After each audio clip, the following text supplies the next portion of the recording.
Assalamulaikum everyone, welcome back to my channel. আজকের এপিসোডে আপনাদের সাথে কোনো প্রকার এক্সট্রা মশলা তৈরি বা অ্যাড করার ঝামেলা ছাড়াই রাঁধুনির রেডি মিক্স জালি কাবাবের মশলা দিয়ে জালি কাবাব বানিয়ে দেখাবো।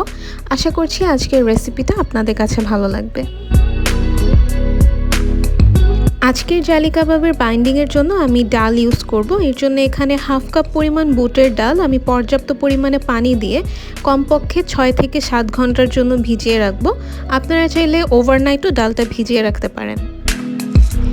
আজকের জালি কাবাবটা আমি গরু মাংস দিয়ে তৈরি করব। এর জন্য এখানে 500 গ্রাম পরিমাণ বা হাফ কেজি সলিড গরু মাংস নিয়েছি। আপনারা চাইলে কিন্তু এর পরিবর্তে চিকেন ইউজ করতে পারেন। গরু মাংসটাকে একদম ছোট ছোট টুকরো করে কেটে নিয়েছি।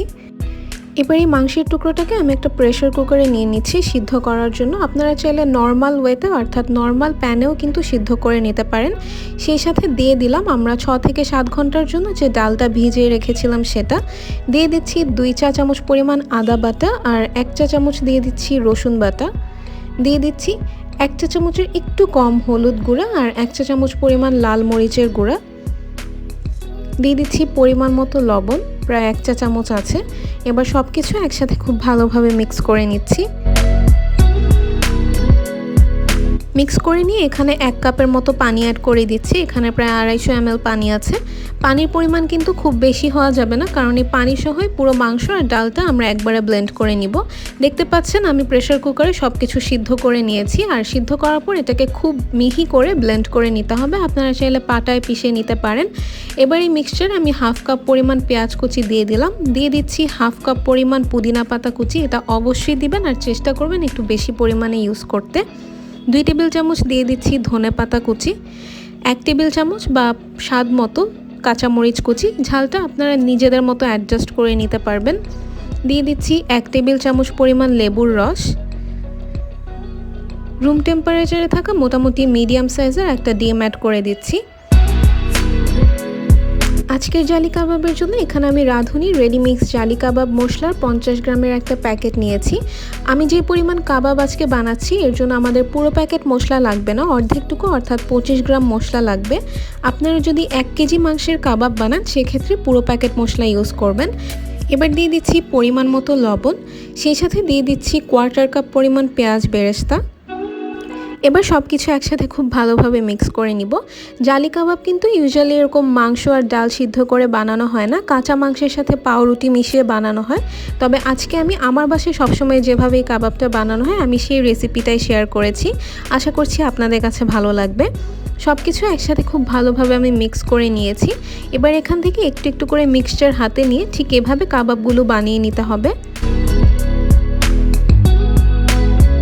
কাবাবগুলো এমনভাবে বানাবেন যেন এতে কোনো ফাটল না থাকে। এভাবে আমি সবগুলো কাবাব বানিয়ে একটা ছড়ানো প্লেটে নিয়ে নিচ্ছি। আপনারা যারা ফ্রোজেন করতে চান তারা এরকম একটা ছড়ানো প্লেটে সবগুলো কাবাব নিয়ে প্লেটটাকে কয়েক ঘন্টার জন্য ডিপ ফ্রিজে রেখে খুব ভালোভাবে কাবাবগুলোকে শক্ত করে নেবেন। তারপর এগুলোকে একটা এয়ারটাইট বক্স বা জিপলক ব্যাগে করে আপনারা কয়েক মাস পর্যন্ত সংরক্ষণ করতে পারবেন। এবার জালি কাবাবগুলো ভাজার জন্য এখানে আমি 3টা ডিম খুব ভালোভাবে ফেটে নিচ্ছি। আজকে আমি যে রেসিপিতে কাবাবটা বানিয়েছি আপনারা কিন্তু কোনো প্রকার ডিম বা ব্রেড ক্রাম্বস ছাড়া এগুলোকে এমনিতে ভেজেও খেতে পারবেন। কাবাবগুলোকে প্রথমে আমি ব্রেড ক্রাম্বস দিয়ে খুব ভালোভাবে কোট করে নিচ্ছি। আমি এখানে কেনা ব্রেড ক্রাম্বসটা ইউজ করছি, আপনারা চাইলে ঘরে বানানো ব্রেড ক্রাম্বসও ইউজ করতে পারেন। এরপর এটাকে আমি ডিমের মিক্সচারে ডুবিয়ে খুব ভালোভাবে ডিম দিয়ে কোট করে নিলাম। এভাবে সবগুলো কাবাব প্রথমে ব্রেড ক্রাম্বস তারপরে ডিমে কোট করে গরম তেলে অ্যাড করে দিতে হবে।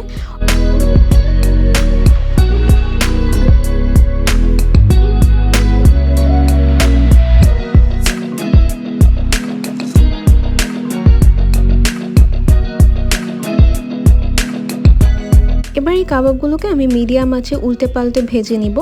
আপনারা যারা কাঁচা মাংস আর পাউরুটি দিয়ে কাবাবটা বানাবেন তারা কিন্তু অবশ্যই অল্প আঁচে সময় নিয়ে খুব ধীরে সুস্থে কাবাবগুলো ভেজে নেবেন, কারণ ভাজার সময় মাংসটা কুক হবে। কাবাবটা মোটামুটি ব্রাউন হয়ে আসার পর এর উপরে আমি যে ডিম ফেটে রেখেছিলাম সেখান থেকে এভাবে হাত দিয়ে এভাবে ছড়িয়ে একটা জালের মতো তৈরি করে নিচ্ছি।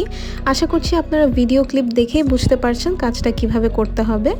এবার চারপাশ থেকে একটি স্প্যাচুলার সাহায্যে এভাবে ডিমের জালিটাকে আলাদা করে কাবাবের উপরে এভাবে নিয়ে অ্যাড করে দিতে হবে, যেন এটা অনেকটা জালি বা নেটের মতো দেখা যায়। এবার এই কাবাবগুলোকে আমি আরও কয়েক মিনিটের জন্য উল্টে পাল্টে ভেজে নিয়েছি। দেখতে পাচ্ছেন কাবাবগুলো সুন্দর ব্রাউন কালার হয়ে গেছে। এবার এগুলোকে আমি তেল ঝরিয়ে তুলে নিচ্ছি। তো এই ছিল আমার আজকের ইজি একটু ডিফারেন্ট টাইপের জালি কাবাবের রেসিপি, রাঁধুনি রেডি মিক্স জালি কাবাবের মশলা দিয়ে।